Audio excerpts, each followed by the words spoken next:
Call the March 12th Planning Commission meeting for the City of Post Falls to order. Will you please join me for the Pledge of Allegiance? I pledge allegiance to the flag of the United States of America and to the republic for which it stands, one nation, under God, indivisible, with liberty and justice for all. I get a roll call, please. Carey? Here. Walton? Here. Kimball? Present. Schlotthauer? Here. Hampy? Here. Wilhelm? Here. Okay, it takes us to ceremonies, announcements, appointments, presentations. John? Yeah, the first thing we're going to address is an oath of office. Okay, so we have Mr. Wilhelm here. Do a little swearing in. Raise your right hand. Can I talk to my lawyer? Yes, you may. Plead the fifth. Do you solemnly swear to or affirm that you will faithfully perform the duties of appointed office and will support and honor to the best of your ability the constitutions of the United States and the state of Idaho and all applicable laws, ordinances, and policies of the state of Idaho and the city of Post Falls, as well as the policies, procedures, code of ethics, and code of conduct of the Post Falls Planning Commission? I do. Okay. Okay. So, All right, so the next one here is to acknowledge it is National Working Moms Day. So this is celebrated March 12th of every year. It's a day to celebrate all mothers that work for their children, the teachers, the doctors, the accountants, the cashiers, and the housewives and homemakers. All of them work, all of them are role models. They only get a day? Well, actually, it's part of the whole week. A month so or it's- something? No, this is the day. The next one's all week. National Girl Scout Day. It's part of National Girl Scouts Week. Oh, And that one there, I actually looked for cookies. I didn't see any being sold, so I think we're a little, the day is before the cookies being sold. getting us prepped up for it. Yeah, exactly. So, and this came to be from, in 1912, Juliet Daisy Gordon Lowe organized the meeting in Savannah, Georgia, and the Girl Scouts has only grown from there. All right. Thank you, sir. Do we have any amendments to the agenda? There is none. All right. Moving on, do we have any declarations of conflict or ex parte contacts or site visits? No. Seeing none, we will move on to the consent calendar. Yeah, action item A is the meeting minutes from February 13th, 2024. Item B is the Legion Park Annexation Zoning Recommendation, ANNX 23-7.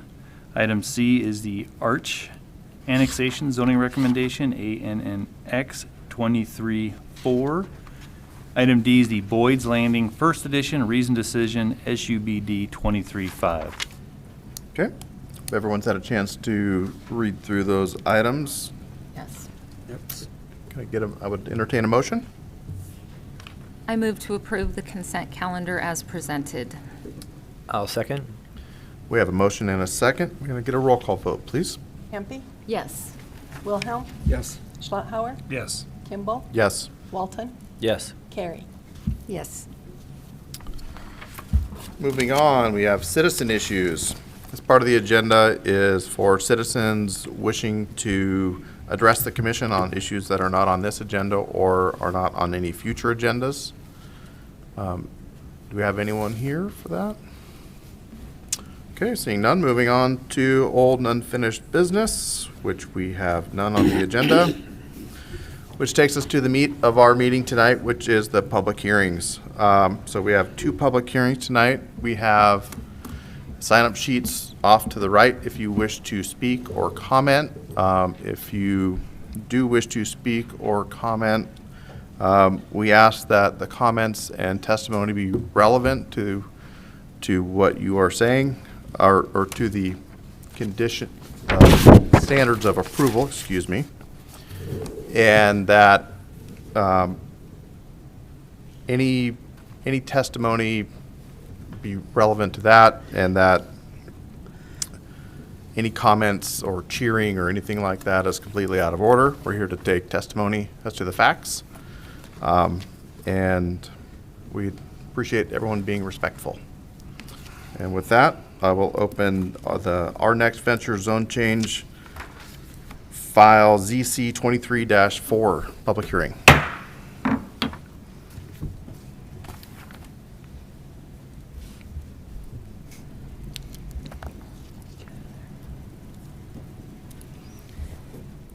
Good evening, Commissioners. Ethan Porter, one of the planners here with the city. I'm here to present on the staff side our next venture zone change proposal, which is case file ZC 23-4. So we're looking at the applicant being Scott MacArthur of MacArthur Engineering, and the owner of this property in question and proposal, we're looking at Stan Groves, which is our next venture LLC. So tonight they are requesting and asking the Planning and Zoning Commission to recommend to City Council the approval to rezone approximately 3.1 acres of industrial zoning to community commercial services zoning, per their narrative and their exhibits in the staff report. So looking at project location, kind of where the subject site is, we can see it's right along Celtice on the south side. Cedar Street kind of called out there on the east of the property, running north and south, north and south. And so it's at the south west corner of Cedar and Celtice. You can see I-90 there, and you can kind of see that Celtice running east-west obviously is right along it. So that is where the subject site is. Currently, it's vacant. It's made up of two parcels. The first one, far west, is vacant. On the east parcel, there is a coffee stand only on that, kind of on the edge in the corner of the east side parcel. So that's the makeup of what currently is on the land at this point in time. Physical characteristics or the natural features on site, there really isn't anything other than it's over the Rathdrum Prairie Aquifer. So keeping that in mind, City of Post Falls would be the water and wastewater provider for this area as well. So kind of looking at the surrounding zoning, you can see that subject site there hatched in black. Just to the north across Celtice Way, you have that red, which is commercial. The gray is going to be industrial zoning. You can see the kind of darker orange is going to be R3 zoning, and then kind of yellow being the R1 zoning surrounding that. So everything that's not colored is in the county, so it's Cooney County jurisdiction. So it's just north of alongside the railroad and between Celtice and that railroad right away, right there in industrial zoning. We have industrial to the west, industrial to the east across Cedar Street, commercial across street from Celtice, and so that kind of makes up that area there surrounding the subject site. So we go into the review criteria for zone changes. We look at the first one, which is the proposed zoning district being consistent with the future land use map and focus area contained in the current adopted Post Falls comprehensive plan. So looking at the future land use map, it designates this site as commercial within the Maplewood focus area, which I'll cover and show in the upcoming slides here.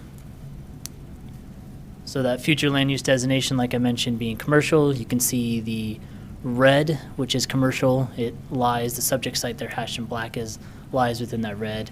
Future land use designation, that gray is going to be industrial, and then you have medium density as that lighter orange, and then the yellow is going to be your low density residential.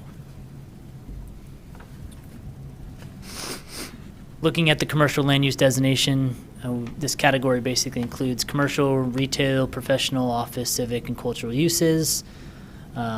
Multi-story buildings and a mixture of uses are encouraged, and design centers that enhance the character of these areas, improve pedestrian connections, and to promote compatibility between permitted uses are important. So looking at the implementing zoning districts within this, through the comprehensive plan, it does allow this to be implemented in the CCS zone, which is what the applicant tonight is requesting for that community commercial services.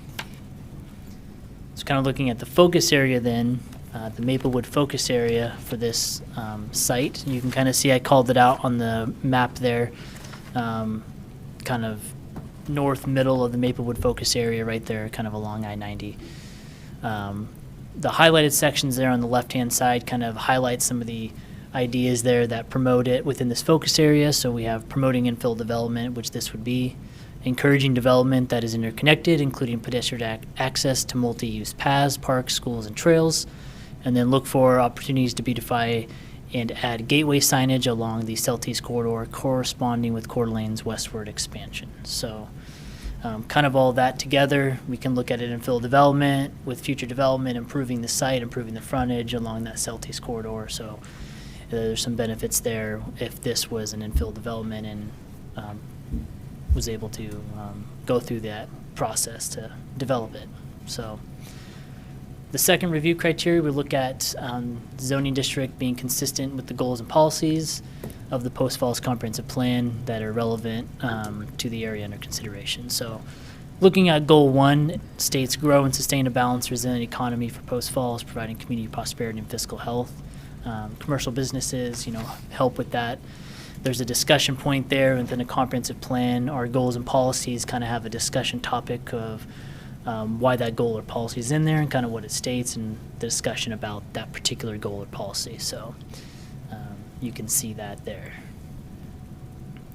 Looking at goal 6 and goal 7, we look at maintaining an improved Post Falls transportation network on pace and in concert with need and plan objectives. Again, along Southeast Way, help that roadway and kind of that frontage along Southeast out beautified, as well as kind of help that transportation network function and flow a little bit better. Goal 7, we look at plan for and establish types and quantities of land uses in Post Falls, supporting community needs and city's long-term sustainability. So I'll go a little bit more in detail on that with some of the policies. They kind of support that goal as well. Policy 1, we look at supporting land use patterns that maintain or enhance community levels of service, long-term fiscal health of the community, maintain and enhance resident quality of life, compatible, well-designed development, and then the goals and policies, which are kind of stated here. So a lot of this goes into detail in the staff report as well, but we can highlight some of these in the upcoming slides as well. So right now, this kind of picture of just kind of the site there highlighted in red, taking a look at the CityLink bus route there, that blue line running along Southeast Way, east and west. We do have stops on the east and west of this subject site. So you can see along Southeast Way, approximately 255 feet to the east, we have a transit stop, and then approximately 885 feet to the west, we have another transit stop. So it's relatively within distance, especially for walking. If people wanted to use amenities that were eventually developed here, they can get on the bus route and be able to shop here or utilize this commercial space, whatever is going to be developed there, and then use the transit to go to and from the site. So it is helpful to be next to that bus route as well as the bus stops. Looking at policy 2, we look at applying or revising zoning designation with careful considerations of those following factors, which include future land use mapping. So kind of what we talked about, kind of the commercial across Southeast Way, you have other industrial and commercial along Southeast, does kind of help and is compatible with those kind of uses. Along that corridor, of course, you want your higher uses for commercial to be along a higher roadway classification, which Southeast would be. And so we'll go into the infrastructure and service plans in the upcoming slides as well. Policy 8, I kind of mentioned it a little bit before, encourage compatible infill development. Again, this would, right now it's vacant, not being used for much other than a coffee stand, so redevelopment could, be that infill development that the city needs or may want to help with that fiscal health, like I mentioned before as well. And so there's some definitely benefits of having infill development of available land to develop commercial already within the city rather than annex in the periphery. So, policy 26, maintain and improve the continuity of sidewalks, trails, and bicycle paths in Post Falls. This goes in line with some of that frontage improvements upon development, extending the continuity of sidewalks to the east and west along this site as well. So basically making those connections a little more apparent for this Southeast corridor. Policy 86 looks at the local business community, work to enhance, sustain, and diversify local economic base. By those points there, I think it's important to support entrepreneurial enterprises, giving them a location or space to actually go and do their business through some commercial development. You can attract new businesses. You can basically help retain and promote existing businesses within that industry there too.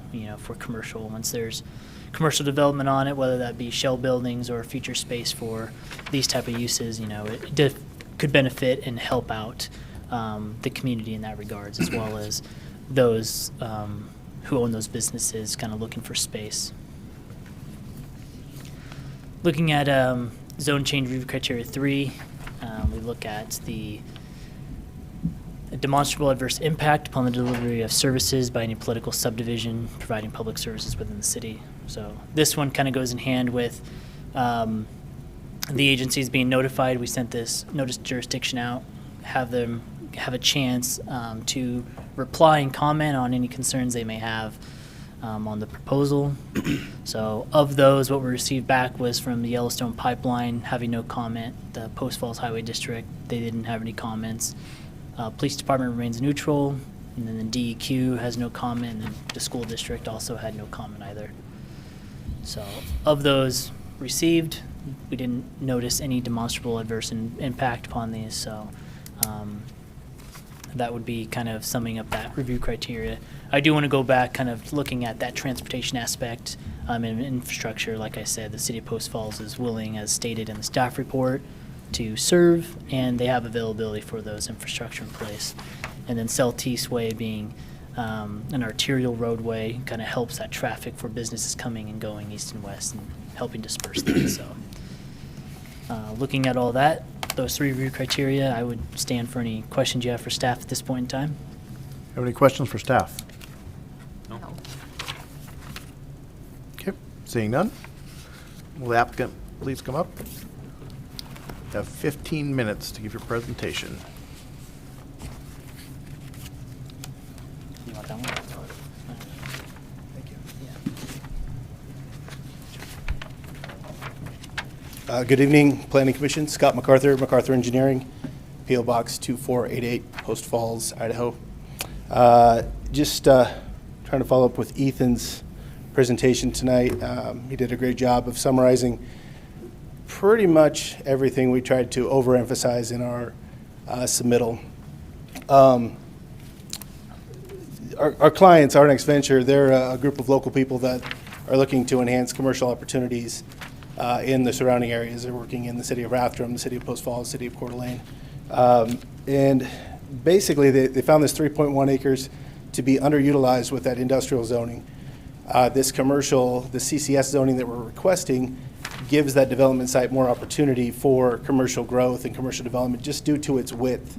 It is a unique piece of property that is surrounded by public right-of-way of both the city of Southeast and Cedar, but also the railroad right-of-way that's adjacent to the rear that's not currently used, I believe. I say that, and then I feel like I'm stopping for a train every now and then. It's weird. So we have I guess we've met with the city several times on this, and we've discussed all the zoning criteria. And as Ethan mentioned, we meet the goals and policies of the planning committee, or the comprehensive plan, excuse me. We have the future land use map as shown up here with the designation there for the CCS zoning is current with that. And then also just the impact to any public services with this annexation request. Anything could be mitigated through the commercial side development, which will go through staff in the future. So trying to keep it simple, short, and sweet. I think Ethan covered everything that was known. I'll stand for any questions with that. I don't have any. Any questions? Seeing none. Thank you. All right, we'll move on to public comment. Do we have any public comment? Okay, seeing no public comment. Do we have any questions for? Okay, please bring those sign-up sheets up to the front. Sorry. It's just you were saying the city was willing to serve the project. So it's already done with the city. It's not developed.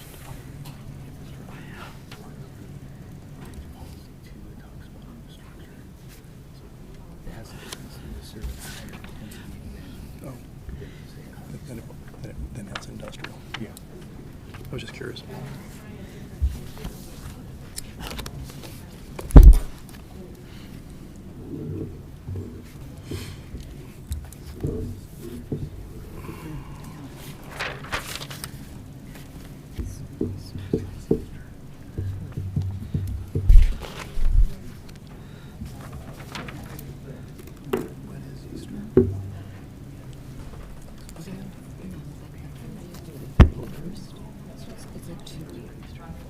My gift for anyone? Easter bunny comes to your house, right? I did. Yes. Medium density residential. Yeah, I don't know. Interesting.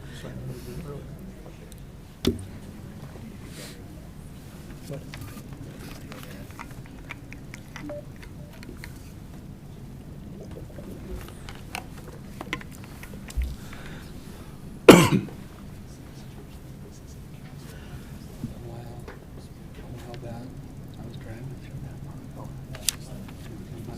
And I had the gun at my four-wheel drive.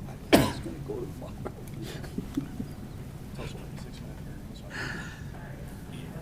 I say close it out.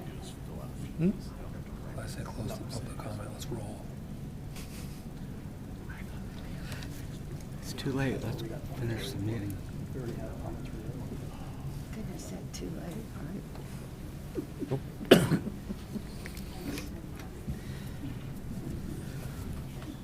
I'm interested to find out what the problem is.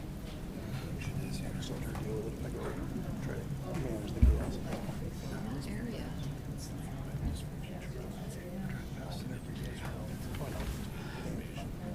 Yeah, I was trying to, I remember where the coffee shop is now. I was trying to kind of, yeah. Just a nice little coffee shop, the rest of it's just. You know what, I know what you're talking about. Well, since they have the room, I should have a bunch of just this is your How, why are we still working on here?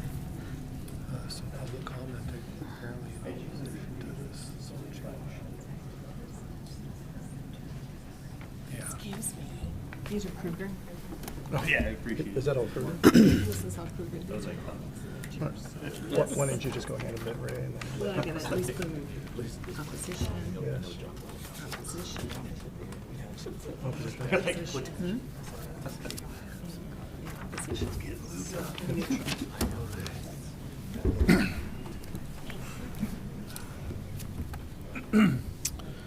Okay, we have public comments. So, first in opposition, wishing to speak is Summer Bushnell. Please come up to the podium. Give your name and address for the record, and you'll have 4 minutes. Okay. We got it written down. I had a question to start out with. I do live in the area affected. I got one of those notices in the mail. How many people per acre is the CCS zoning type? So we're not here tonight to answer questions. We're here to Okay, take I'm just putting that testimony. out because I couldn't find it anywhere on this site. So then I'll go into what I was going to say. Okay. Well, I haven't started the clock, but I will in just a second. I can say real quick that CCS doesn't allow residential outright, only if it's incidental to commercial. For residential to be permitted in a CCS, it would be through a special use permit, a separate public hearing for like a multifamily use. Okay. So with getting the CCS zone, they'd be intended to do a commercial type endeavor, and only with a special use permit could they do some forms of housing. Okay, so then I may be more neutral because of that. And Okay. and then for the multifamily, if it was part of a separate public hearing, the minimum the base density on that max is 18 units per acre outside of other sort of density things. Okay. Okay. That cuts Okay. out some of what I'm going to say. There we go. I would say I'm more neutral because of that. My main issue with this is, and I was reading over his presentation before I came, the goal 6 that I think you stated in your presentation states that Post Falls Transportation Network will be maintained or improved by this project.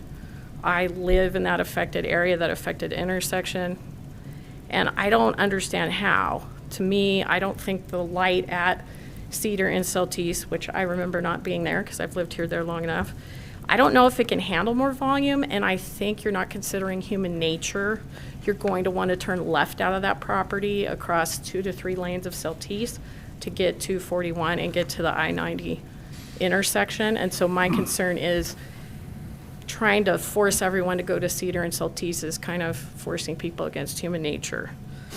And then my other concern had been, but it sounds like there would have to be a special use, is would not want to see high-density multifamily, or what I call the Riverstone effect, where you have the shops on the bottom and the houses on top. I don't think that area can take that volume of cars. I'm happy to see it get developed, though. I'm not against it being developed. I just would prefer that there aren't really tall apartments, or the Riverstone effect, as I like to call it, on that property. And also mentioned was, I don't think it was in your presentation, but it was in the paperwork I got. It was saying there'd be a mixed-use model for this property. That's why I asked the question about CCS, because mixed use can lead to workforce housing, which I would also oppose for that intersection, mainly due to traffic. And then my other question that you don't need to answer is, we all love Grounded in that area. Is Grounded going to go away, or is it going to get an upgraded building?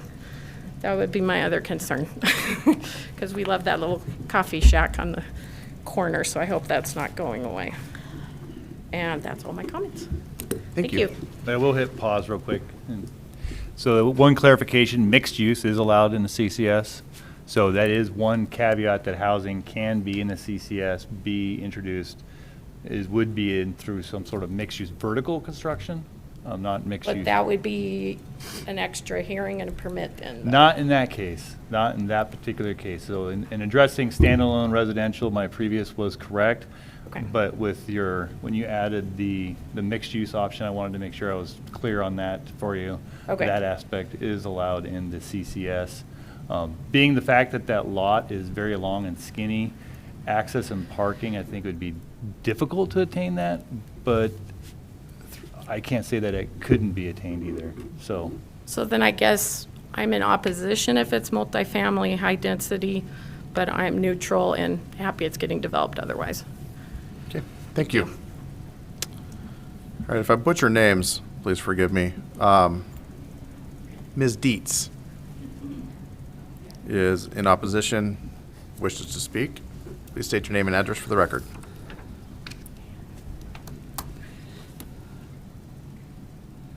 Hi, it's Desha Dietz, and I'm at 4892 East Portside Court. I'm like the second house from the end of that cul-de-sac that's east of where they plan to do it. I'm just echoing Ms. Bushnell's what she said regarding the high density, definitely in opposition to that, because, you know, that the change to the use comes right up to my back, basically up to my back fence. And I wouldn't even, you know, I don't want to see a wall of houses or an apartment building right behind my house. And then in regards to the mixed use, I don't know much about how housing incorporates into all of that, but I would not like to see additional housing behind me, just because I don't think there's enough room. And again, just exactly what Ms. Bushnell said, the Riverstone effect, you know, just a little ways down is just a bunch of apartments. And that would be something that I would definitely be in opposition to. So that's pretty much what I have. And then I just have a question regarding the railroad tracks. Is that going to be incorporated into it? But I guess we're not taking any questions. Is the railroad tracks being taken out? Like, what's going on with that whole thing? If it's coming right up, you know, if it's basically coming up to my back fence, then the change, the land use designation. So that's it. Thank you. Okay. Next, we have Fawn Owens in opposition, wishing to speak. Hey, Ethan, might be helpful to change your slide from the future land use map to actual that's being proposed. I was wondering. There you Yes, go. there you go. Hi, my name is Fawn Owens. My address is 5200 East Shore Cove, and I live in Riverside Harbor. I feel completely unprepared today, and I apologize for that. I just saw the notification today, and what made me very nervous was that multi-use permit where they could put in apartments. And I just don't feel that that Cedar Street is so busy right now, and we don't have any other access, into our development besides Cedar unless we go around. And so I just think that the traffic is just going to be too much for that area, and, we really don't want to see apartments right there. And I don't know if that's kind of a loophole to the apartments or if it's going to be a commercial development. And I did have some questions. Apparently, I can't ask them, but I called a few neighbors. They had not heard about this either. And so my one neighbor that couldn't attend tonight wanted to leave comments, and she said that the public comments had already closed on the 5th of March. So apparently, I don't know if we're still able to do that or if that's going to open back up. But there are people in our development that would like to comment on this. I don't know where the signs were posted that this was going to happen. But like I said, I just found out today. So I do feel really unprepared. And I guess it does change a little bit if it's not going to be apartments. I did bring my bill from the Post Falls, city here, where it's constantly asking me to conserve water, and they're charging me higher rates for water and everything. And then my concern would be is to bring, 200 to 300 more apartments right in our area. When they're already asking us to conserve water and they're charging us extra, it doesn't make sense to me. And so how do I find out where the signs were all posted and how long they were there? We'll have staff address that. Okay, so they'll email me or something?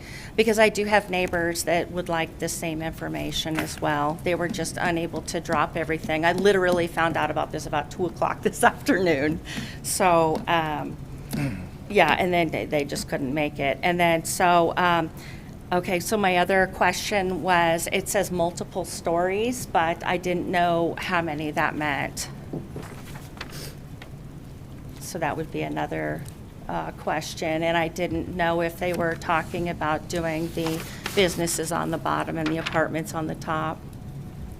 And I also would just like to echo what Summer said. I didn't even think about everybody trying to turn left there to go back to the highway, but that's exactly what people are going to do, is cross over all of that traffic or have to come back. Yeah, I guess that's about really all I wanted to say, but I just, really hope that we can, kind of start down the path of responsible growth.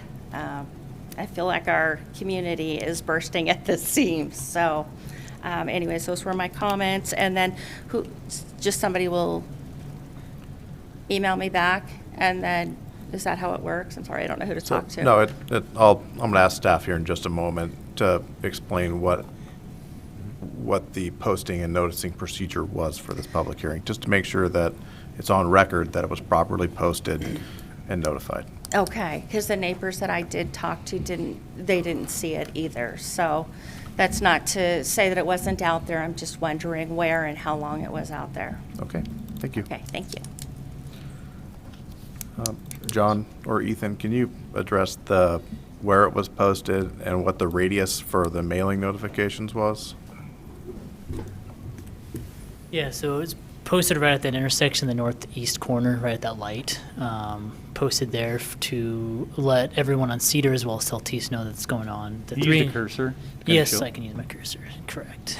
And that was Across from the coffee stand there. So it's basically right there in that corner at Okay. that intersection. How long was it there? 2 week. I think it was right around 2 weeks. So I think we have a 15 15-day requirement for that, so it was A on. little more than 2 weeks, A so little more than around the 2 weeks, 1st yeah. or so? Yep. Okay. Yeah, we do an affidavit too, of Yep. posting, so once Okay. they go out there, they post, and then we sign a notary saying that we posted it on that day. Okay. And then the And- 300-foot radius report is provided in the staff report as well. I know I got a call from, I think, a couple people here in this cul-de-sac. They didn't get it, but I looked it up, and they were just outside of it. And so Okay. one of the owners, because some of them are rentals, the owner got the mailing, but the person actually living there probably didn't get it because they're not the owner, and so it gets mailed to the owner of the property, not the tenant. And so Okay. whatever's on file for them. So within 300 feet of the exterior boundary of the property, we have the zone change, that's the mailing notice? Correct, yep. Okay. And we get labels through the applicant for that radius report, and then they get sent out based those. Okay. And then beyond that, it's noticed on the city Website, website correct. and in the newspaper? and- Yep. Okay. And then to dovetail on that too, we're just doing a zoning recommendation tonight. The decision on the zoning, that'll go before city council at a later date, of which there'll be a separate noticing period on that, and we'll notice on our website. So there'll be, another opportunity to send in notices and another opportunity to show up at a public hearing and bring matters before the city council where they can decide whether or not to approve or not approve the zone change. Okay. Thank you, John. Thank you, Ethan. On to the next comment. Megan Rounds is in opposition and wishes to speak. Ms. Rounds, you've got And 4 minutes. one other thing I wanted to say to you folks, could you come on up, is that though we're not answering questions at this phase, we'll respond to some of this later on in the hearing. And also the applicant will come back up afterwards and I'm sure address some of the things you're saying. Megan Rounds, 5375 East Woodland Drive in Post Falls. So I live in the neighborhood there. And I want to say that I am aware of the traffic. There is a gas station on the corner down on Highway 41 and Celtice. And the traffic coming out of that on Celtice, it has been extremely dangerous for that. And so having traffic come out on there is going to be extremely dangerous on that road. The backup on that road when you get to 4 or 5 o'clock, the backup of people coming out of the place across the street and down the street from the businesses, we get backed up to where you have to do 3 lights before you can turn. And so the traffic on that road gets to be horrendous come around work time. The other thing is the residential. I understand that they have to petition again for residential. The thing that I think is that's a slippery slope for us. Are we going to see the meeting? Are we going to hear about the meeting? Because this one we just heard about at 2 o'clock today. Are we going to hear about the meeting when they say, oh, now we've decided, yeah, we are going to put some residential in there. We are going to have the commercial on the bottom and residential on the top. It's a slippery slope. Is there another zone that they could do so that residential is not allowed at all? We don't have to come back for another meeting. Let's make it residential is just not on the table. They can do commercial there, yeah, commercial. We understand, I'm an engineer too, I understand that they can take care of the traffic, they just have to figure out how to do it. But I would like to see something that says, right now, residential is not allowed, period, end of it. You want to do commercial development, I think a lot of us would back that as long as the traffic is okay. Thank you. Thank you. Next, neutral and wishing to speak is Nicole Swallows.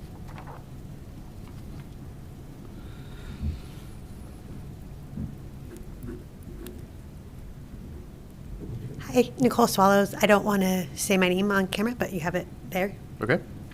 I live right in the area too, and I'm basically echoing the same thing. Totally fine with commercial. I think it would be great as long as they did address the traffic issues that I think are there and legit. But outside of that, I agree with the lady that just spoke. I forget her name. But just no residential or the businesses on the bottom and the residential on top for the same reasons. There's not enough parking, then that I think is going to overflow into our community, which none of us want. I think then it's going to cause even more traffic issues, and there's not a need at all for residential high density or the mixed housing on top of the businesses. So totally fine with commercial, and I think it would be great. I think most of us would be fine with that as long as they address the traffic issues. But echoing the same issues, no residential there. Mainly because of that's going to overflow into our housing development because of the parking issue. So, yeah. Okay, thank you. No more public testimony, so Mr. MacArthur, would you like to come up and do a little bit of rebuttal?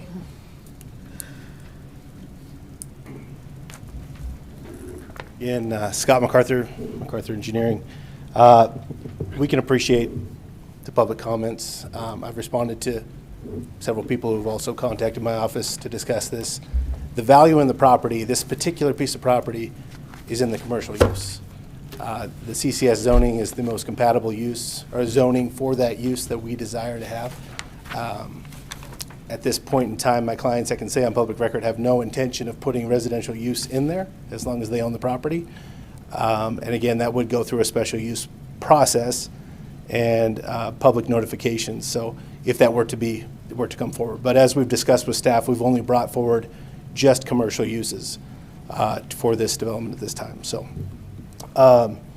as far as the traffic, and as Ms. Rounds said, yes, there's traffic issues. I actually think, because I've witnessed this, that people that have this traffic issue will actually use this parking lot to egress from Cedar Street, more so than people will try to use this light to egress from this site. It's human nature. You want to get to where you're going as quickly as possible. And that's my professional opinion, because I too have done that on public record. So as far as the railroad goes, that's not a part of this project, and I don't foresee the railroad giving that property up anytime soon.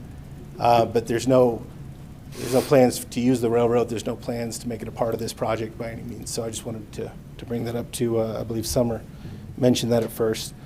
Parking, circulation, traffic, again, we'll go back to that. I just kind of hit my bullet points here. That all gets addressed in the site plan review process with city staff. Conditions can be applied at that time based on the proposed commercial use. And my clients are trying to make friends, not enemies. They do develop a lot of properties in this area independently and then together. And so hearing the public comment, I think that just further sways that commercial use being a definite answer. But yeah, I think that just kind of sum everything up. As far as Grounded goes, I don't own that business, so I don't know, but I do hope they stay. It's nice to have that coffee shop in that primary residential access area. So we do intend, and I know we're not here to discuss the site plan improvements, we do intend to have some sort of drive-through accessibility unit in our commercial site. So maybe that could be an option for Grounded as well. We'll see. So I'll stand for any additional questions. Have any additional questions for the applicant? No. Okay. Thank you, sir. I have Thank you. a question for the city. We have a question for staff. For staff. Okay, he was saying that it would need another special hearing to put residential on there, and you kind of said something different about that. Well, for standalone multifamily apartments, you would need a special use permit in a CCS. A mixed-use structure where you have ground floor commercial and then on the second and third floor residential, that mixed-use building is permitted outright in that scenario in the CCS. That is an outright allowed So they wouldn't use. have to go back before and ask for anything special. They could build residence above this. Yeah, outside of some other form of, with zoning agreement, if something like that could occur, outside of something like that, then yeah, that would be a true statement. I got a question for Scott. Yep. So in your opinion, you've looked at this lot carefully and setbacks and right-of-ways and everything. It's a small lot, very narrow. Very Is narrow. that what people are here are worried about? That doesn't really even seem possible to me. And that's why I say that the commercial use is the value in this property.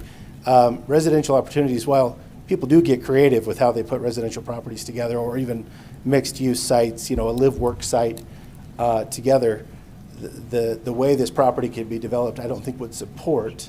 Again, there's creative ways. I'm only one engineer. I have one opinion. But I don't foresee it being a suitable location for residential use at this time. I don't anticipate that. That's not what my clients are seeking. for this zone change at this time. Correct. Do we have any more questions for staff or the applicant before we close the public hearing? Seeing none, I will close the public hearing. And we will begin our deliberations. Residential uses may be allowed by special use permit. That's a residential use, not mixed use. Okay, So you can do. so our first review criteria. Sorry, thank you, Commission. So what you have before you is a recommendation for zone change that'll go to council. Under the review criteria, the first consideration is the proposed zoning district consistent with the future land use map and focus area contained in the currently adopted Post Falls Comprehensive Plan? Yes. Yeah, I Yes, believe it- it yes, is. it is. Yes. I believe there was testimony as to this focus area being Maplewood as the focus area, promoting infill development. If there was additional testimony that the commission could cite to, it makes it easier for me to write a decision on this. So the future land use map is commercial in that area, which is the designation that they're asking for. CCS is an implementing zone in the commercial, or in the land use map.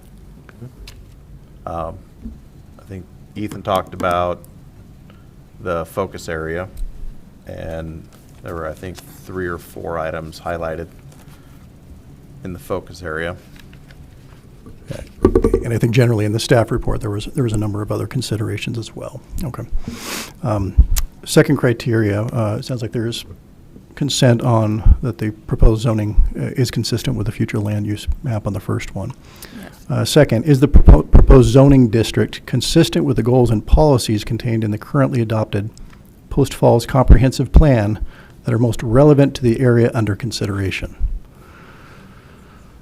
There were 2 things in there that I thought were pretty relevant. I drive through that intersection every day too, by the way. And I would say most times I go through there, the grounded parking lot's more busy than the intersection. It's very popular, and people love the amenity of having that business right there.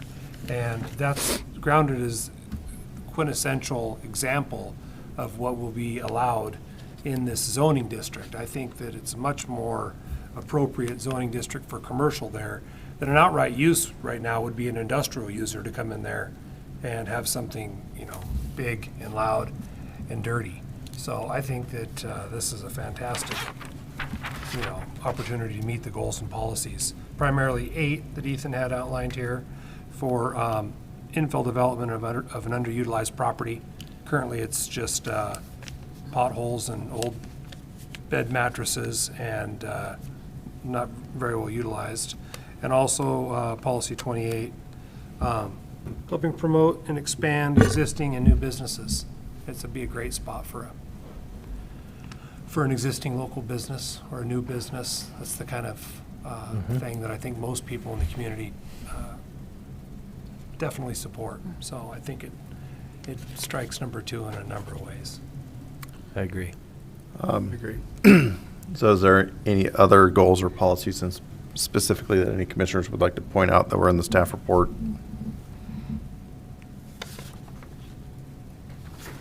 Okay.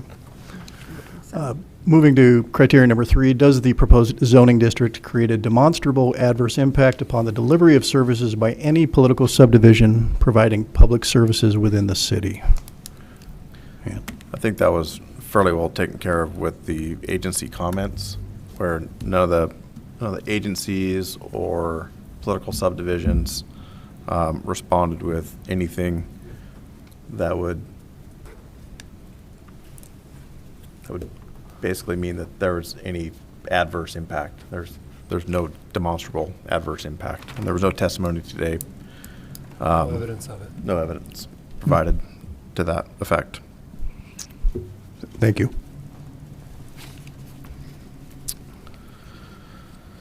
All right, so we've gone through our review criteria. Any other comment with regards to this, commissioners? Seeing none, I'd entertain a motion. Oh, can I just make one quick comment? Please. Just in general, I've heard I've heard your issues and your worries about what would be done if it changed to a new zoning, but I think you need to stop and think a little bit about what the current zoning is in there, and if they didn't change it, what impact an industrial use might have on your area as opposed to, this new zoning request. And I agree with that, because it could be a lot worse than what it's zoned right now. We've actually had quite a few people come up and talk about that their development, so their house was built right next to what was an industrial zone property. They didn't know it at the time they bought it because, of course, nobody told them, but there's loud trucks at night, and because a lot of activity for commercial stuff can come in and out at night, and there's quite a few people who've said that has affected them, having an industrial right up with single family or residential. I think one of the important things to remember here is that that area's, since the truck stop went out of business, God knows how many years ago. Wow. Truck stop? Yeah, there was a truck stop there a long Across the time street. ago. Yeah. Husky truck stop. Yeah, across the street. So since that went out of business, it was probably in the mid-'80s.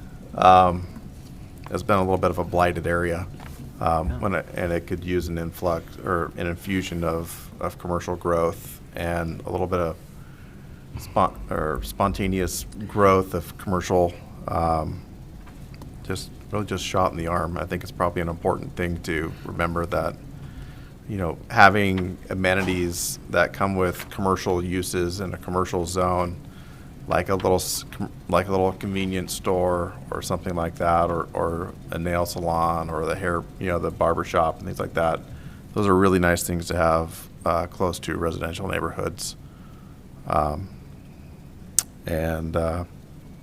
do we have any other comments with regards to this? I would just, if it's appropriate, to address Ms. Owen's question on the public notice. It shows here in our report the specific information that she was requesting. Property owners within 300 feet of the project were notified on February 16th. The notice had been published in the Quarterly Press on February 20th, and the property was posted on March 1st. If that adds any. Thank you, Commissioner. I would entertain a motion on this. I'll do it. Okay. Thank you. I move to recommend approval of venture zone change file number ZC-23-4, finding that the requested zoning meets the approval criteria in the Post Falls Municipal Code 18.20.100 as outlined in our deliberation, and directs staff to prepare a zoning recommendation to be approved to City Council. I have a motion. Do I have a second? I will second. Okay, we have a motion and a second. Can I get a roll call vote, please? Perry? Yes. Walton? Yes. Kimball? Yes. Schlotthauer? Yes. Wilhelm? Yes. Hampe? Yes. Okay. Thank you, folks. We are on to our next public hearing, the Kruger Annexation File ANNX 23-5. I will open the public hearing.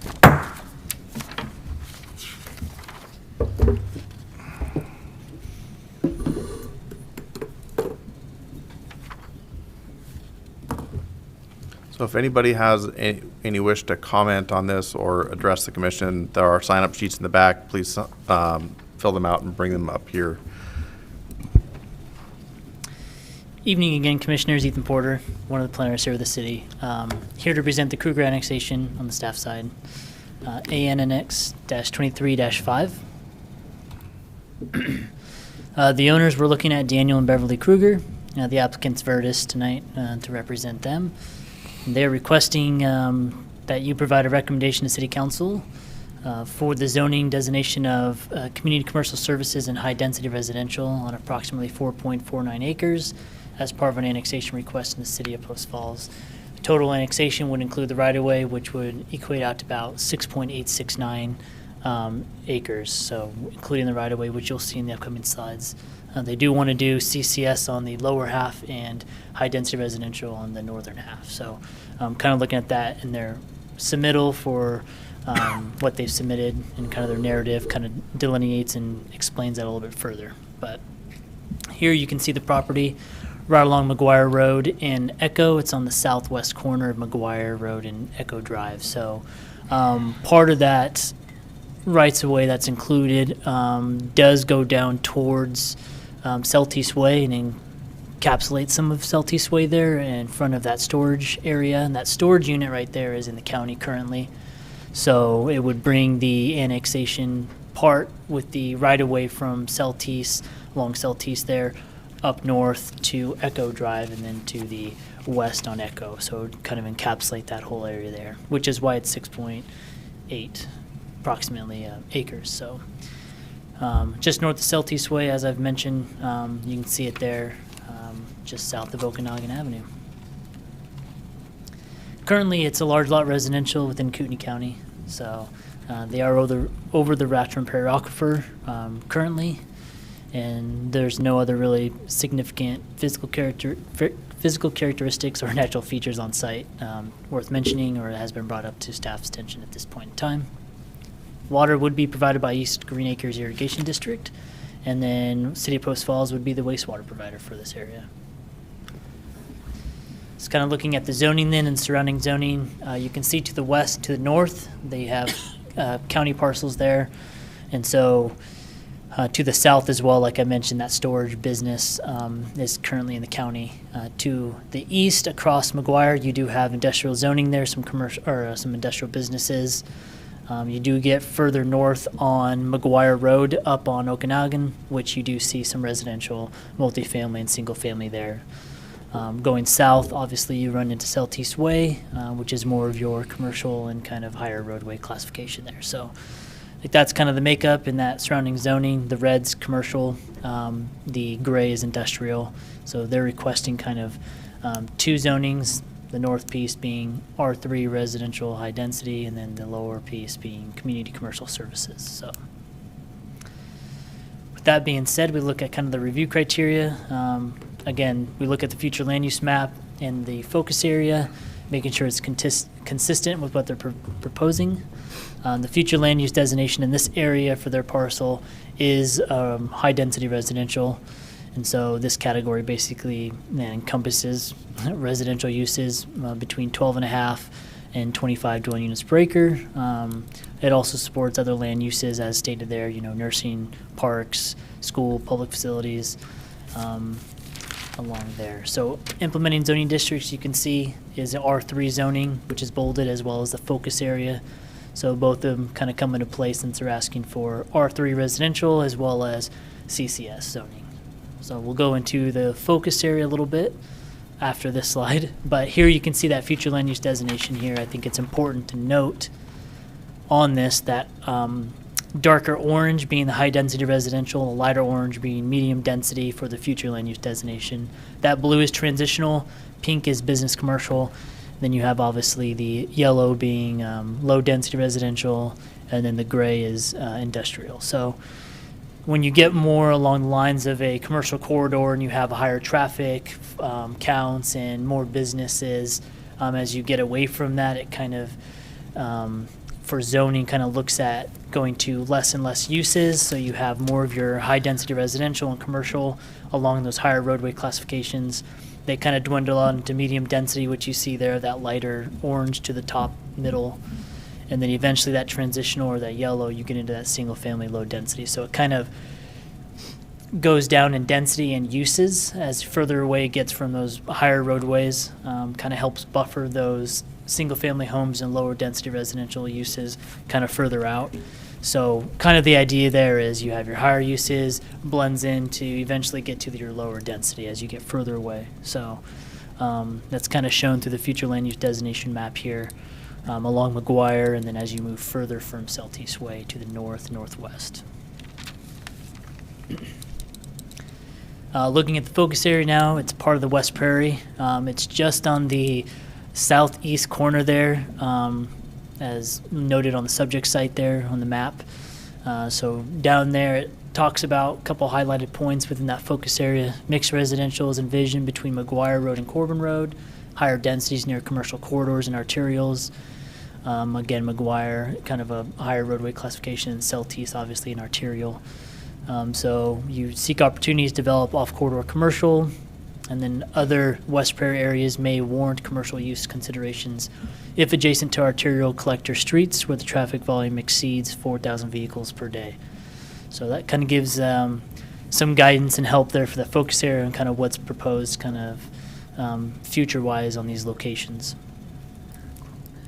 Looking at that second review criteria, we can see that Goal 1 and Goal 7. You look at the balanced, resilient economy for Post Falls, providing community prosperity, fiscal health, as well as Goal 7, plan for and establish types and quantities of land uses in Post Falls, supporting community needs in the city's long-term sustainability.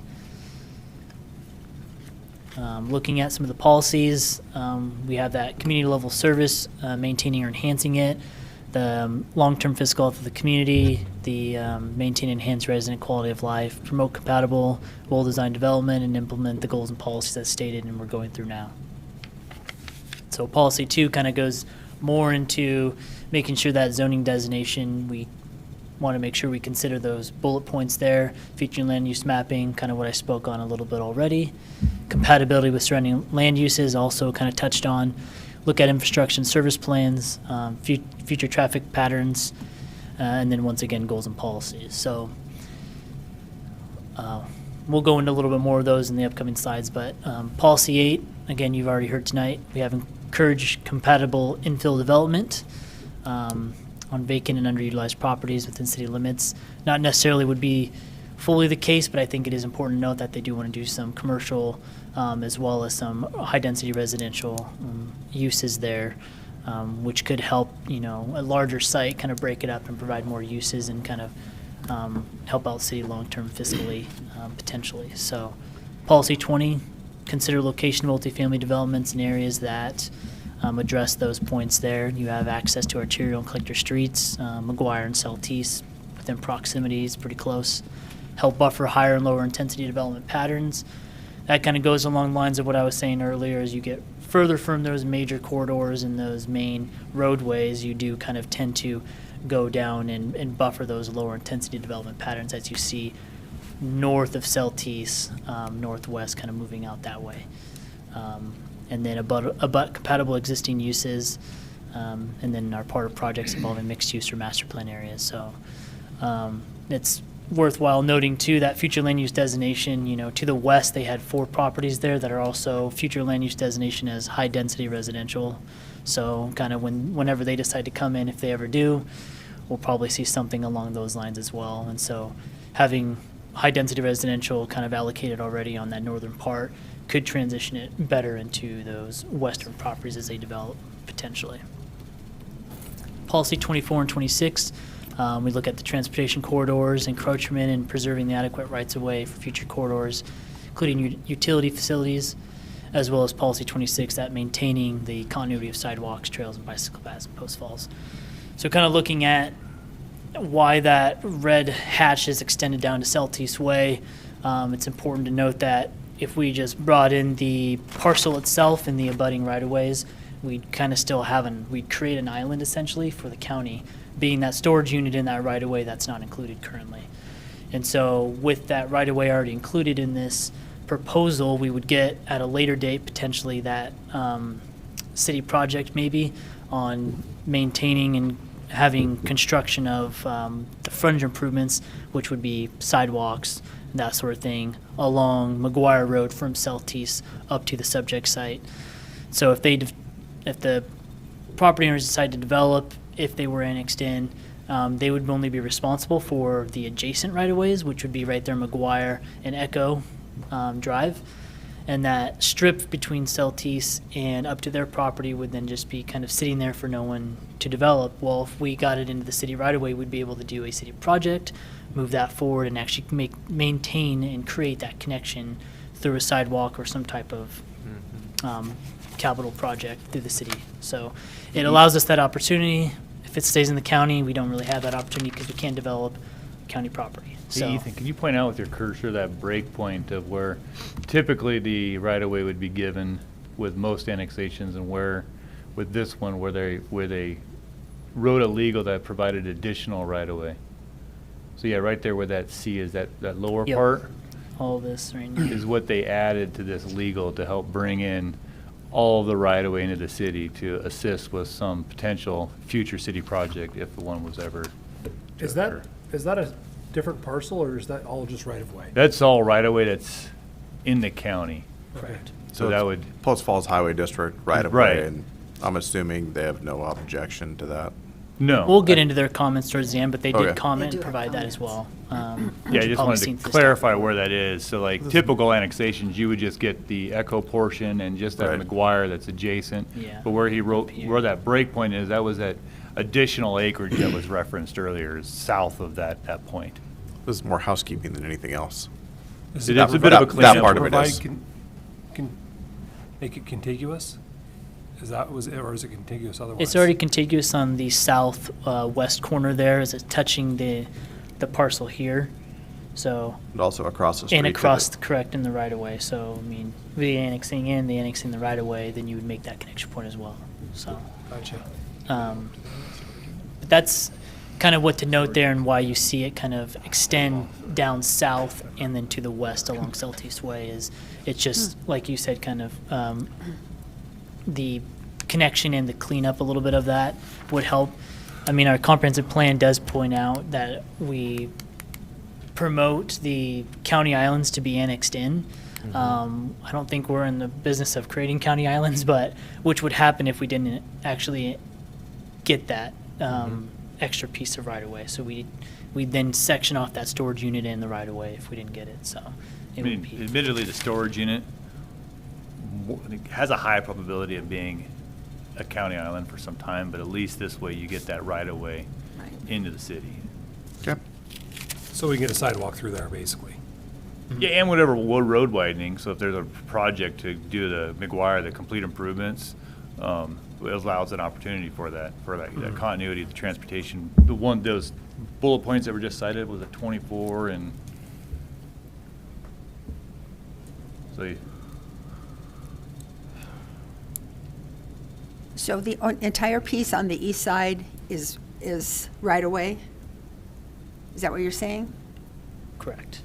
The right of way on McGuire at Echo Drive there, done that northern part all the way down to Southeast, and that right of way would be included. And across? Yeah. And then that little strip Okay. across. What's the Okay. breakup of the R3 and the CCS? I'll let the applicant kind of do that a little more so, but essentially their staff report said 2 acres and then the 2.49. So it's not completely in half, but it's split where that northern 2 acres, I believe, is going to be the R3, and that southern 2.49 is going to be the CCS, unless I have that backwards. Okay. So I'm pretty sure that's what I read. But that just give a little more context of why you see it kind of loop and hook, I guess. So, looking at the infrastructure and service plans, then the city water reclamation system, stated in the staff report, it has capacity and they're willing to serve the property at the requested zoning, the 2 zonings. So, water service would be provided through East Green Acres Irrigation District, so that coordination with them, obviously through development, would need to happen. Existing and future traffic patterns also stated in staff report, McGuire Road, minor arterial, Echo Drive, a local roadway. So your next door arterial, McGuire, you have the principal arterial down on Southeast Way. It provides that access going north and south as well as east and west for those proximities. And then looking at the review criteria 3, we'll look at that demonstrable adverse impact on any of those political subdivisions providing public services within the city. So as we know, we send out notice jurisdiction. There's a list of everyone we kind of send out in contact through this process to make sure they get a chance to respond and provide any comments that they may have. So of them, and as you already noted, I mean, the first one, Yellowstone Pipeline, they didn't have any comment. The Post Falls Highway District did, and it kind of reiterates what the staff report already says, as well as what's already being included as part of that annexation. So a lot of it deals with that right away, annexing that in, and then making sure that city standards are met through through some Can of I those. stop you? Yeah, go for On it. number 2, it says additional right-of-way on easement should be required for Echo Drive. Is that saying they're going to take more property from the northern, that's not in this? No. What's that? So that I think is already included on what's stated. And so all that red area that's included in the right-of-way is just kind of, they're just reaffirming that, yes, as you're shown, we do want that additional right-of-way and easements being required for Echo Drive and McGuire Road because they're already included. And then they just want to make sure that meets city standards. So It's not encroaching on the neighbor next up north. no. So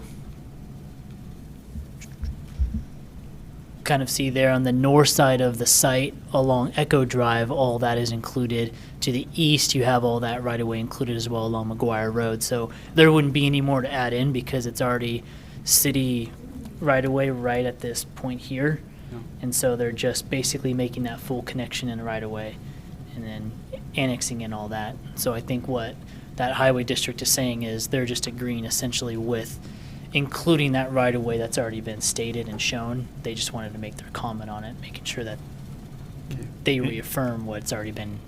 And if they there. choose to annex, city council that is, project, south of Echo Drive, there'll be additional right-of-way that will be dedicated, and that'll meet that intent, as well as on McGuire on the west side, additional right-of-way will be dedicated on that.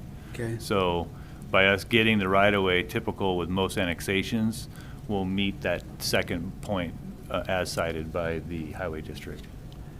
Okay, yeah, I was just concerned with the property Correct. north.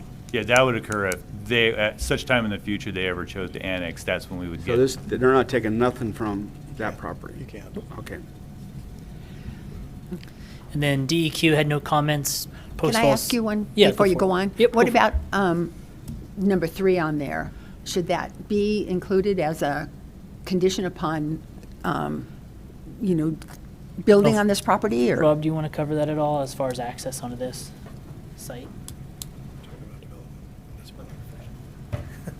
Members of the commission, Robert Paulus, Assistant City Engineer. Regarding the location of access points, so Post Falls Highway District is requesting that access would be off of McGuire Road. With, one, if this is annexed in and you do have the split of the R3 on the north and the commercial use on the south, the commercial use on the southern half would make sense for that to access onto McGuire Road. You don't have any other choice. The northern piece, I would see that as most likely having 2 access points, one onto McGuire and one onto Echo Drive. Of course, some of that is dependent upon what they actually put on that location. We do have access standards within the city of Post Falls that say that that there's a minimum spacing between each access point, and they could meet that with the 2.5 acres on each of the halves and still allow for full access points onto McGuire Road. Why do you think they're asking for that? I can't speak as to why they're saying that. Some of the issues that I would see out there right now with Echo Road, it is only about 18, 20 feet wide. It's a very narrow roadway. As Echo Road is developed and brought up to city standards, it's going to get wider and it'll be better able to handle more traffic. Yeah. To dump traffic onto Echo and try to encourage Echo to be more of a thoroughfare east-west would be somewhat problematic. But with development of the site, putting in the urban improvements on the south half, which would be required with site development, we would have really good access and ability to get traffic to McGuire Road to allow that traffic in and out of there. And in general, entering off of a street is going to be, seems to me, better than between streets. There's mixed feelings on that. It depends upon how the roadway is configured and as to whether or not it's set up to handle commercial traffic or how the driveway approaches are accessing. We set up our standard that says if you have access spacing so many feet apart for a certain classified roadway, that should work adequately. If you try to get closer to that, our thought processes, then you start to get the problems. We do the same thing with roadways. We set a minimum spacing for how close roadways can be as they intersect a road based upon the classifications. So if this got approved, Echo, does that would have to be improved by the developer, but does that also go into the northern piece of the property where they go into the right-of-way that maybe they have fences and trees on? The developer would only be responsible for their improvements in Echo Drive from the center line to their property for the frontage improvements. If sanitary sewer is required to be extended down Echo Drive with their development, I would foresee that putting in sanitary sewer would destroy all of the existing road surface. And so then in putting it back, they would do their urban improvements on the south, and they would put the north shoulder of the roadway back approximately where it is today. Until such time as that property on the north annexes in, I don't see the road widening to the north. Okay. Mr. Paltz, I got one quick question, and you may or may not know the answer. Do you know what the current traffic volume is on McGuire? On McGuire, Is it over 4,000? And if it's not over 4,000, is it projected to be over 4,000 in the 2040 master plan? so without looking at the hard numbers, I would anticipate that McGuire right now at that intersection is operating in that 4,000 to 6,000 vehicle per day range. Okay. Our current transportation master plan anticipates that by 2035, McGuire Road will need to be a 5-lane arterial roadway from Celtice north up to Midway Avenue. Let's put that into context. In the last couple of years, the Idaho Transportation Department has moved forward on a project, and they have funding that either this summer or next year, they will start building a overpass and full interchange on Pleasant View Road at State Highway 53. Part of that project will also require the closing of the current access point on McGuire Road to Highway 53. That changes the dynamics as to what we can see on McGuire roadway. Will that reduce the amount of traffic on McGuire? Probably. How much? I cannot tell you. We are currently in the process of going through our transportation master plan, and we are updating the model and getting it calibrated. After that is done, we'll be taking a look at what the future traffic projections are, and this would be one location where I anticipate we will be looking and seeing, does a 5-lane arterial still make sense? Is a 3-lane better, or depending on how you want to look at it in the area, is the classification of an arterial still appropriate, or maybe does it need to be a lower classification such as a major collector? That we can't answer at this time. I think with this parcel and looking at the lands south of Echo, staying with the 55-foot half road dedication would be appropriate and allows the city the flexibility to provide for the traffic needs that we have in our current transportation model, and also what I would anticipate maybe changes for the future. Long-winded, but there's a lot going on out in that area. Okay, thank you. Could you repeat all that again? Verbatim, no. Just, wait, one just quick question then. On this number 3, then, are you saying that this would be handled when they came in for development or something of the property? When Not they at come this in for time? development, they would be required to develop access points in conformance with the City of At Post that Falls time. access standards, which I think would satisfy what Post Falls Highway District would generally be looking for as well. Okay, thank you. You're welcome. Some good questions. So yeah, to sum up the comments though, no other comments from Post Falls School District or DEQ. So with that, hashing out kind of the highway district's comments and kind of where those seen, where are they going to be applied and how and that sort of thing. At later times, some of them are going to take effect. So at this point in time, they don't cause any demonstrable adverse impact upon this. So if anything, it's maintaining and making it better or improving it. So with that being said, staff will answer any questions you have at this point in time. I have a question. Yeah. So the 2 acres for the north part for R3, how many residents can you put on an acre on R3? They're per the the comprehensive plan, it's that, like I mentioned, I think earlier, 12.5 to 25 dwelling units per acre. So it kind of depends on how much parking you can fit on there.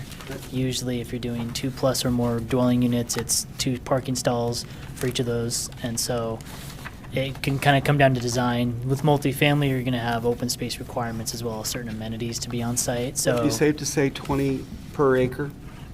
I think if you looked at the range, 18 is the max you could do without density bonuses. Okay. So if you look at it, if they maxed it all out with density bonuses, I think you'd be right around 46 units. 23 times 2 would be the most you probably could yield, something about that, or 36, somewhere in that range. 36. And then how many cars a day they figure that, is it 2 cars each?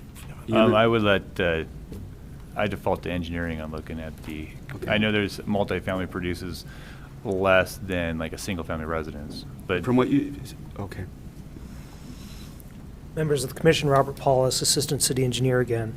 In general calculations between single-family residential and multifamily, single-family residential will generally create about 10 trips per day per residence, and a multifamily is anticipated to be about 9.5 trips per day per residence. Pretty close, slight change, but if you were looking and using the rough numbers of, it's a lot easier math-wise, 20 units per acre, 2 acres, 80 units, so that would be 800 trips per day if it was single family, so a little bit less for the multifamily. And take into consideration that's how many total trips per day maximum that you would be anticipating, and the number of peak hour trips, the trips that you see coming and going during that AM when people are heading to work and school, and in the evening when people are coming home, that's going to be roughly equivalent to the number of units in the development. So if there was no access onto McGuire from that piece, you're having it all go on that little Echo Road? Yes. Okay. And it'd be 40 units, not and it'd be 80. So it'd be 400. 20 times 2. Or 20 times 2, yeah. And then a residential street such as Echo Drive would generally be anticipated to be 2,000 or less trips per day is what it should be able to handle in its built-out configuration. Most people and most of our residential streets in Post Falls actually end up being about 1,200 trips per day or less. It's seldom that we allow a residential street to get up to 2,000 trips per day without having some other road network allowing that traffic to be distributed in the system. Does that help? Yes. Okay. Have any more questions for staff? No. Okay. No. The applicant, please come up. it's just the left and right. On the side.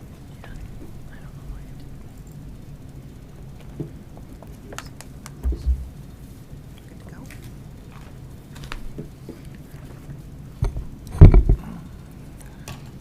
Good evening. My name is Stephanie Blaylock. I'm a land use planner with Veritas. Our address is 3906 North Stryver Way in Coeur d'Alene.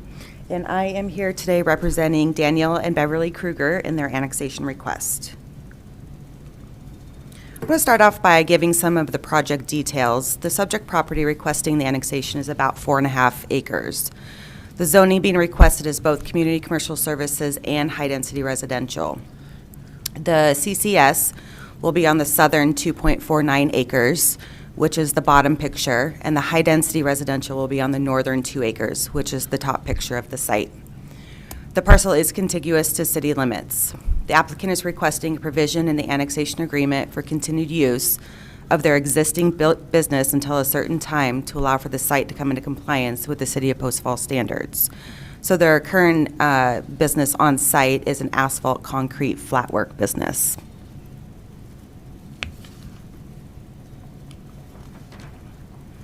Comp plan. We are requesting commercial and high-density zoning designations, which are consistent with the high-density residential classification and the land use map for the area. Ethan also had this map up, and as you can see, we're one of 5 parcels with a high-density residential designation. Given the proximity to Celtice Way, the site is a perfect fit to blend both the commercial and the high-density residential. Frontage improvements will be installed for pedestrians to interconnect with other neighborhoods and the commercial businesses. This request will be placing multifamily in an area that has access to arterials and collector streets. So McGuire is just on the east side, and Celtice is one parcel south away. The site falls within the West Prairie focus area, which envisioned mixed residential with higher densities near commercial corridors and arterials. The proposed site meets the goals and the policies of the comp plan perfectly. Next, I want to talk about the additional right-of-way. So the Krugers will dedicate right-of-way fronting both Echo Drive and McGuire Road. That's the blue area. And then included in the annexation application at the request of the Community Development Department, my clients agreed to include the right-of-way on McGuire south of their property in the legal description for annexation. The Krugers paid the additional survey costs for the area that's shown in red. The annexation of the right-of-way south of the Kruger's property has been discussed in previous city workshops. The area in red was previously dedicated to the city but never annexed. Annexation would solve this issue for the city. The Krugers and the city worked together to make this a win for both parties.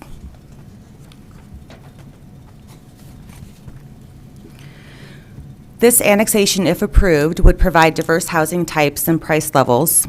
Development of the site will provide commercial uses and pedestrian connectivity through frontage improvements, creating a sense of community by increasing the walkability. The city will receive the much-needed rights-of-way along McGuire and Echo Drive for future improvements, and the revenue from the commercial and residential uses will create additional revenue for the city. This proposal will increase the commercial services and the employment opportunities within the city limits. I wanted to include a map that shows the mixed zones in the immediate area. You have residential, commercial, and industrial, all within a few hundred feet of the site. So as you can see to the north, you have R2. To the northeast, that's R1. Industrial to the immediate east, and then commercial to the south. Our parcel is highlighted in the solid yellow. This annexation would be a good fit for the area. In conclusion, adding the additional right-of-way south of the Kruger's annexation request will allow the city to officially gain right-of-way for the entire McGuire intersection, allowing the city the ability to make the safety improvements. The city will also obtain right-of-way along the Kruger's north and east boundary lines. By approving this annexation request, the city will be supporting a North Idaho small business that wants to expand and can no longer operate in the county's jurisdiction. This annexation will provide workforce housing and will result in the construction of interconnecting frontage improvements. The annexation is consistent with the future land use map and focus area. It is consistent with the goals and the policies of the comp plan and does not pose an adverse impact on the city's public services. The Kruger annexation is a benefit to the city, the Post Falls residents, and to the property owners. That does conclude my presentation. I can answer any questions. Have any questions for the applicant? Is there a residence on the property? There is, yep, on the south part of the property is the residence. And they actually currently live there now. Is that being zoned CCS? Yes, yep. It's so they'll operate their existing concrete asphalt flatwork business and still live there. So it's a CCS, we talked about that a little bit earlier. They could actually put businesses in there and residents on top of them. Does that sound right? That's correct, yes. If they wanted to do that. So we'd have more residents in that area. If they wanted to do that, they don't have any desire. They want to operate their business and live in the home. They've outgrown the county at this point. But if they sold it, it would be CCS, and somebody else could come in, build business on bottom, housing on top. Yeah, 2.5 acres of it, yes. Right. Okay. Any other questions? So there's a residence currently there, but CCS doesn't allow for single family. It does for if it's incidental to a business, and so Accessory to it. what we would do on this particular, they would have to ultimately meet City of Post Falls commercial standards, and their residence would be incidental to their business. So it'd probably be something along those lines. Okay, okay. Is it something, would we allow that to be built if it wasn't currently there? Yeah, someone today could build, if you had any business, you could build a residence with that business. Okay, okay. like a storage unit facility if you wanted to. You could build a Okay. storage unit facility and live on the grounds if you Okay. wanted to. Then my chart doesn't show that. So. We try to get everything in there. Better update. Almost all. There's always a almost unique all. scenario. It's time to update it. It's good. It's good. Thank you. That was just it's kind of a random, so. Okay. Any other questions for the applicant? Okay. Thank you. Thank you. Take public testimony.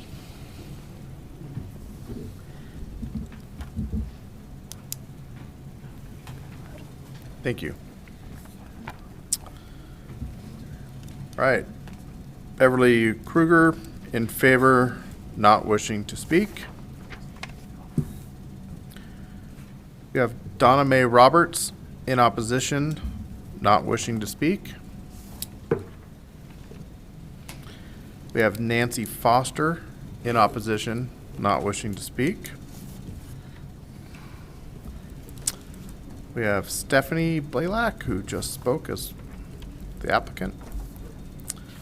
And Debbie Voca, in opposition, wishing to speak.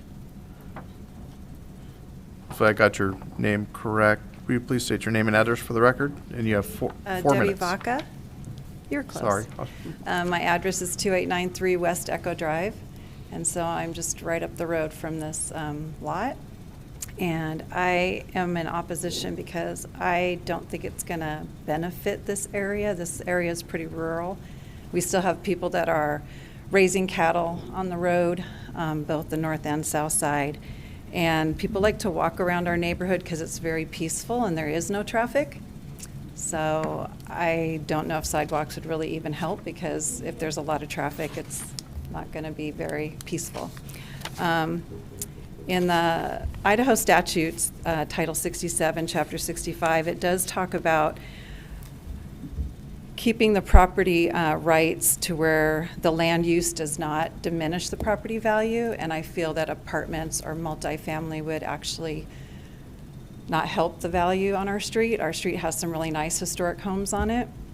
I think that they already have a business which has not been in the zoning, so they want to get it into zoning, which is great. Let's do it legal.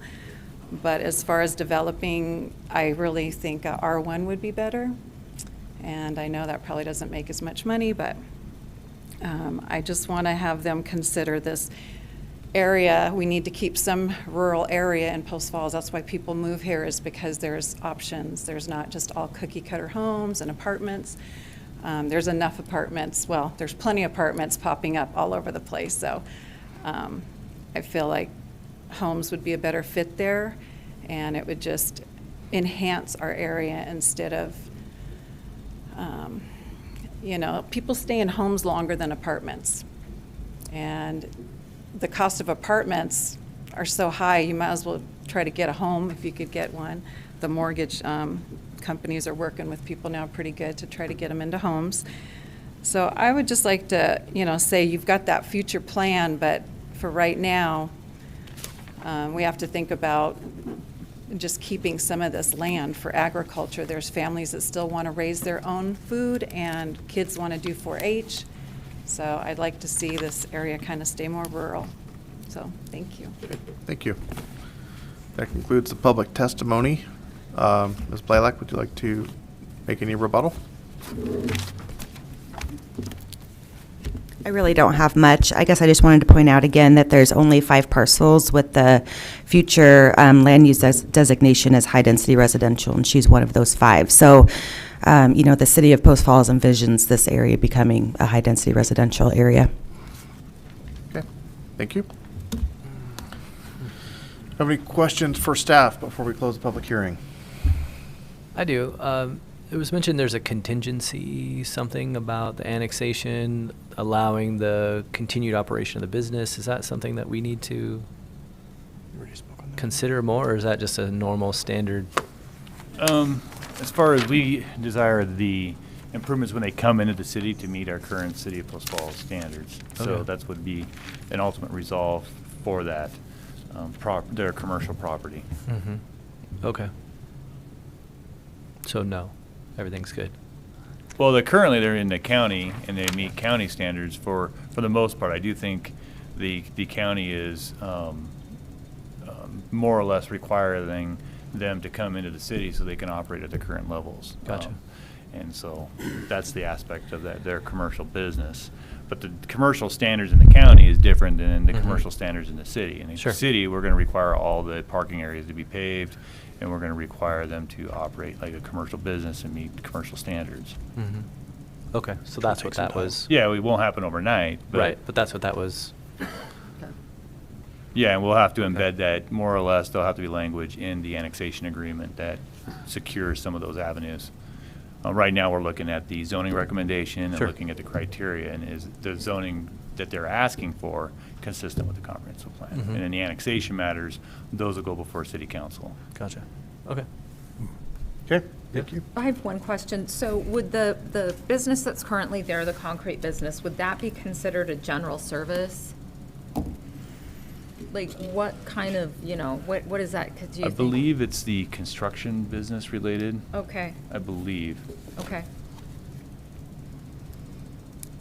'Cause they I provide just, I wasn't sure, obviously. Light industrial is not permitted in a CCS, not outright anyhow. So it must fall under something that is permitted there. Yeah, right? they provide, I believe, a general construction contracting service Oh, okay, business. okay, yep, that would probably be the, okay, got it. Okay. Yeah. Do we have any other questions for staff? No. Seeing none, I will close the public hearing. Just so the public knows, so this is an annexation. Our job here tonight is to recommend the zoning. It is the city council who makes the ultimate decision as to whether the property comes into the city or not. And that'll be another public hearing sometime in the future. All right, and now on to the reasoned decision discussion. All right. Thank you, Commission. For this annexation, -23-5 for Kruger, the first review criteria again this evening is the proposed zoning district consistent with the future land use map and focused area contained in the currently adopted Post Falls Comprehensive Plan. Any discussion regarding this? Well, yes, it is. It is designated high The density. high density. on the Future high future land plans, density. right? So. Right. So this is one of the few places I think that when we did the comprehensive plan, that it was actually designated as high density on the comp plan map. The CCS is not When you say we, who, We, how was that drafted? That was a big workshop. There was a big workshop between city council and planning commission and some members of the public. Yeah, there's not very much called out currently, so that's interesting that spot was. Yeah, that was a very interesting development in that whole process. I don't remember exactly how it got there. Yeah, we actually had in that special workshop, we actually did a finite, looked at that area as a quality control that before we adopted it, that what was proposed was consistent as earlier proposed before we brought the actual plan for adoption. So we had a few areas of quality control. That was one of those that we had a workshop on specifically, was that particular area. So R3 is an implementing zone for the high-density comp plan designation. And then- CCS is not. But it's all around it. But it is. Basically, But right? it is immediately adjacent, Yeah. essentially across, I think it's across the street to the east. That's a PUD. It's commercial uses. Commercial use to the south. And the focus area speaks to commercial uses on a high use, high ADT street, so 4,000 cars or more. I believe Mr. Paulus testified that they're somewhere in the neighborhood of the 4,000 to 6,000 range cars per day on McGuire. So it would meet the focus area criteria, that particular focus area criteria. Okay, thank you. Is the proposed zoning district consistent with the goals and policies contained in the currently adopted Post Falls Comprehensive Plan that are relevant to the area under consideration? Again, focusing in on the goals and the policies of the comprehensive plan. Any comments towards that? There's quite a bit in the staff report as well as in the applicant's narrative. Any of those in particular pop out to anyone?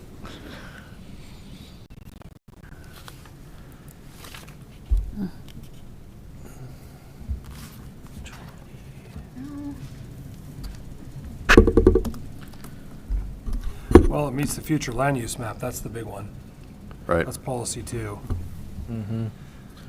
I saw policy 20 with regards to multifamily being in areas that have arterial and collector streets, which McGuire would be one of those, to help buffer high density and lower density development patterns, which would be the commercial to the south and the low density residential to the north. It also talks about being compatible with existing land uses. I think there's multifamily just across the street to the north as well. And also speaks to involving mixed use or master planned areas and commercial adjacent to multifamily was considered horizontal mixed use. So I think it hits 20 very well. There was some also discussion of infill development and Yeah. encouraging that. I can't remember which policy was discussed. I don't think know. it's 8 Yep. is infill. Yep. 24 with the rights of way, I think it addresses that as well. Okay. Thank you, commissioners. Finally, the third criteria, does the proposed zoning district create a demonstrable adverse impact upon the delivery of services by any political subdivision providing public services within the city? I don't think there's any evidence to that effect. As a matter of fact, I think the dedication of the right-of-way or inclusion and the dedication to the right-of-way will help provide public services in that area by allowing for road widening and ease of traffic in the area. Thank you.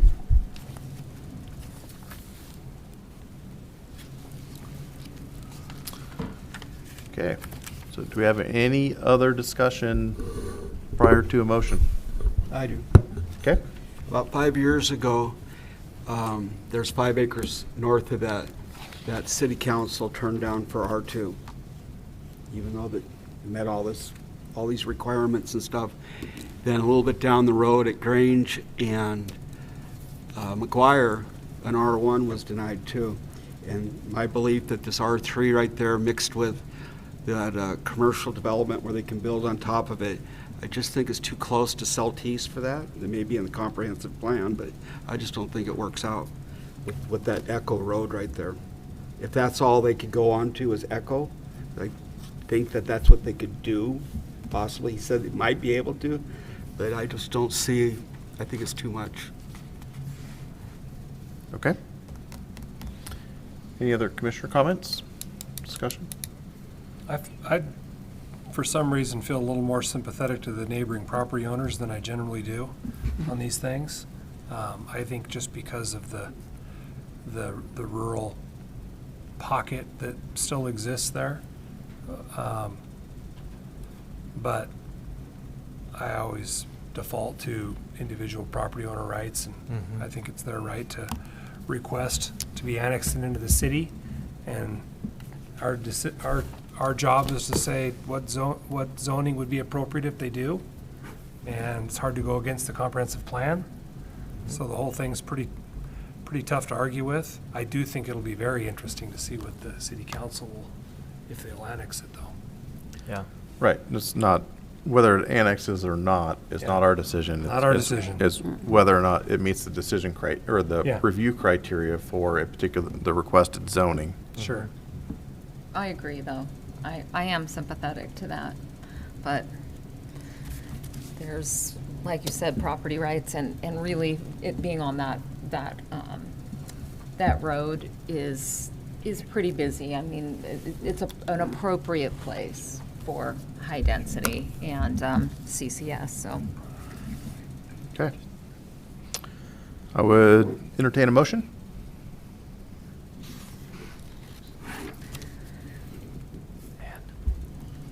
Okay. I move to recommend approval of the Kruger Annexation ANNX-23-5, finding that the requested zoning of CCS on the south portion of the property and R3 on the remaining north end of the property. Meets the approval criteria in the Post Falls Municipal Code as outlined in our deliberations, and directs staff to prepare a zoning recommendation to be provided to City Council. We have a motion. Do we have a second? I second. We have a motion and a second. We had a roll call vote, please. Empey? Yes. Wilhelm? No. Schlauthauer? Yes. Kimball? Yes. Walton? Yes. Carried. Yes. Okay. We are on to the next item on the agenda, item 5, administrative and staff reports. There's none. Do you have any commissioner comments, anything for the good of the order? I wanted Girl Scout cookies. It's Girl Scout Day. I know. All right, seeing none, no more than that. Let's move on to item 7, adjournment. Do I have a motion to adjourn? I'll move to adjourn. Adjourned.